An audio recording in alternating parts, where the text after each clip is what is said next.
I'm Pinhead's dad. You'll have to excuse me because I've known him as Mark my entire life. And I might slip up and call him Mark every once in a while here. And I also apologize for reading some notes that's going to keep me from you know what. You're right. The first thing I'd like you guys to do, everybody want you to stand up. Just for a sec, stand up. And turn around and hug somebody. Hey, baby. That's what he'd be doing. That's exactly what he'd be doing. That's what Mark would do. Every time he showed up in a room, you know you're going to get hugged when he shows up. So, okay, thanks. You can sit down again. So what we need to do is we need to get the sad out of the way. Sad, right? Sad out of the way. Dawn is Mark's wife, also known as Ginger. Abby's his sister, and Marcia and me have been walking around the house aimlessly for several days now, focusing on these little menial tasks that mean nothing just to get through it, and it's tough. Going from the tears of sorrow to tears of joy, and everything in between. Dealing with pain that comes to you from the loss of a husband, a brother, and a son. And as the dad and the mom, the loss of the son can't be described with words. Sort of like an emptiness that's trying to drain your life force. But like Mark always said, it's all good. And that's the way it's going to be. So we're all going to take today, or I'm going to take today, and I'm going to think of all the good times, all the times he made me laugh, and all the times he gave me those proud papa moments. There were lots of them. He always seemed to go for the shock value. I don't know if you realize that. You saw the pictures. And he's been doing that for a long time. He was actually born 2 months early. He was ready to get started. My first encounter with him was for the first 19 days was looking through the glass at the incubator in the nursery there. And then he finally got home, and we discovered that he liked late night television. And we all got very familiar with that. And he pulled his first prank when he was very young. Always kept us guessing. He went 21 days without having a bowel movement, without pooping. Finally did. My phone rang, the angels sang, and the engineers at Space Mountain were impressed.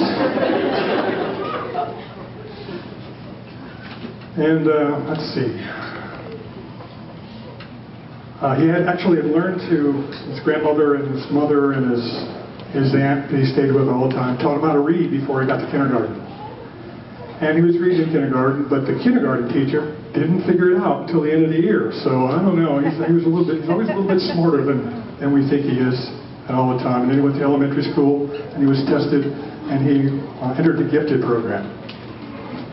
And as he was going through school, you might see in some of those pictures too, some days he went to school and he took a briefcase, he wore a jacket and a tie.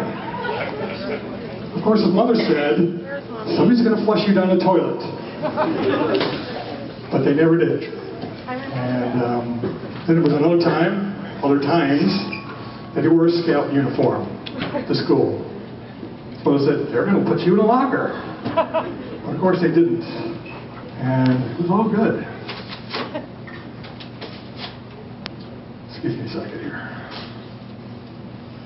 Finally he got to middle school. He got started with school band, and as everybody knows, he loves music. It was like second nature to him, and he could pick up any instrument and play it. It was a gift that I was even jealous of, because he could really do that. His mother and I spent many a proud evening at the high school football games, the marching band, and during that time there was many proud papa moments. Later on, his brother Kyle, who's not here today, joined the band also because he wanted to be like his big brother. And then his sister, later on, when she was born and got to school, she also was in the band. So his mother and I are very familiar with the band and how things go. Had a great time. And his band director, Dr. Salo, and he really loved Dr. Salo, formed a jazz ensemble. And the guys were really good. Matter of fact, you might have heard some of their music. They're on the music go around here. Called the Jazz High Council. And we took them over to New Orleans to a festival over there. They got top honors. And then they ended up, Dr. Salo got him a gig at a high school prom. And they did really well there. And that's where the music that you might have heard tonight played. His brother went with him, ran the sound, and did the recording, and I got some priceless memories there. So he always had a struggle because he wanted to be a body modifications and a body piercer, and he did that, and he did it, spent lots of time doing it, he made a little money, and to him it was all good. He's always promoting his trade. He had a chairside manner that was unsurpassed. He could make anybody feel at ease. He was an apprentice that soon became a teacher. And he's got many students, I know, in this room. It's all good. If he was down, you usually didn't know it. Only his wife and maybe his mother. During the last 2 years, he and Dawn literally lost everything due to circumstances and poor health. I mean, everything. But I went to him and talked to him about it and said how sorry I was and wanted to help. And Dad said, Dad, it's all good. So when people are put out by his appearance, he'd turn them around.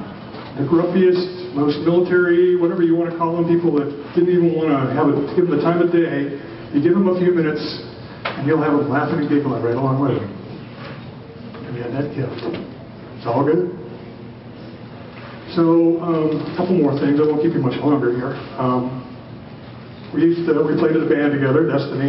Again, some of that music is here too. And most of our gigs ended up being down in Hialeah, which means at 2 o'clock, 3 o'clock in the morning, we're going down 95 to get home. And one night he left before Marcia and I did. We're cruising down 95, and we see his car off to the right side of the road. And of course, we slowed down and tried to stop.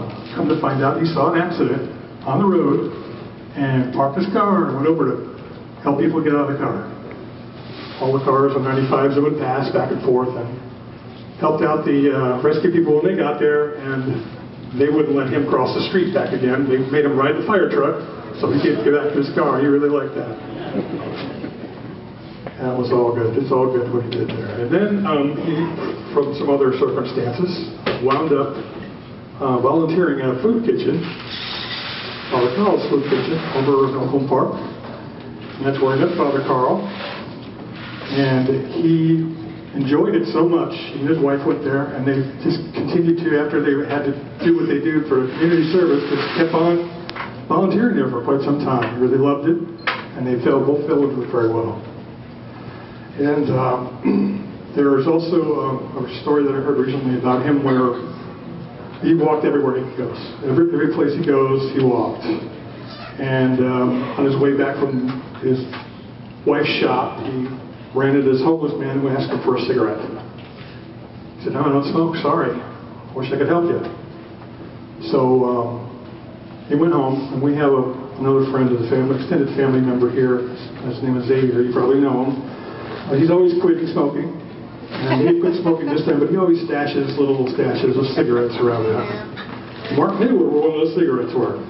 So he went and got that cigarette, and he found the guy a lighter, went to the garden his mother was growing at the time, picked up some vegetables and some tomatoes and stuff, and grabbed some from the refrigerator, and he walked back to the guy. And he gave him the cigarette, and he gave him the food. He said, "Don't smoke that cigarette until after you eat, because you know you're going to want one when you're done." But he brought him a cigarette, a lighter, food, and the guy was so happy. And he was ecstatic about that. He was so happy. Two Grandma Ruths, but this Grandma Ruth is sitting right over there, Grandma Lichtenberg. She was sick and got on a transplant list. Well, when they put you on a transplant list, at least back when she was on it, they gave you a pager. And you had to listen for something to happen on that pager before anything happened with you. And she got sicker and sicker. She was in the hospital for a long time. She got to the point where she spent almost a year in the hospital. And of course we visited, and we brought the holidays to her. And when the pager finally went off, it was a bittersweet moment for us. but a very joyous time for the family. That was in the year 2000. She's here today. She had a heart transplant. And that's when Mark decided that he was going to be an organ donor. And last weekend, the recipients of 5 families, papers went off.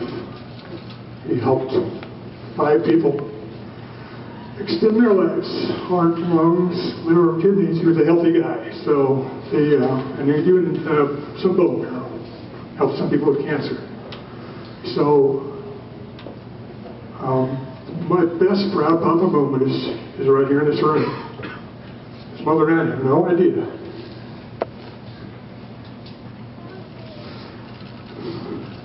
that he touched so many people. Love is how you stay alive after you're gone. And if you're in this room, he touched your life, but he also touched your heart. So I want you to go out and I want you to share the happiness, no matter who you are. Don't judge anybody. If Mark was able to leave you with a thought, I would encourage you to do whatever you could to help other people. Make changes now, to make yourself happy, and share that happiness with everyone. Another friend of the family, his extended family, made that sign, draw that sign to my attention there. Find something that makes you happy and use it to make other people happy. That's what he did. She was exactly right. That's exactly what he did. So I thank you all for coming. I really appreciate that. Bottom of my heart.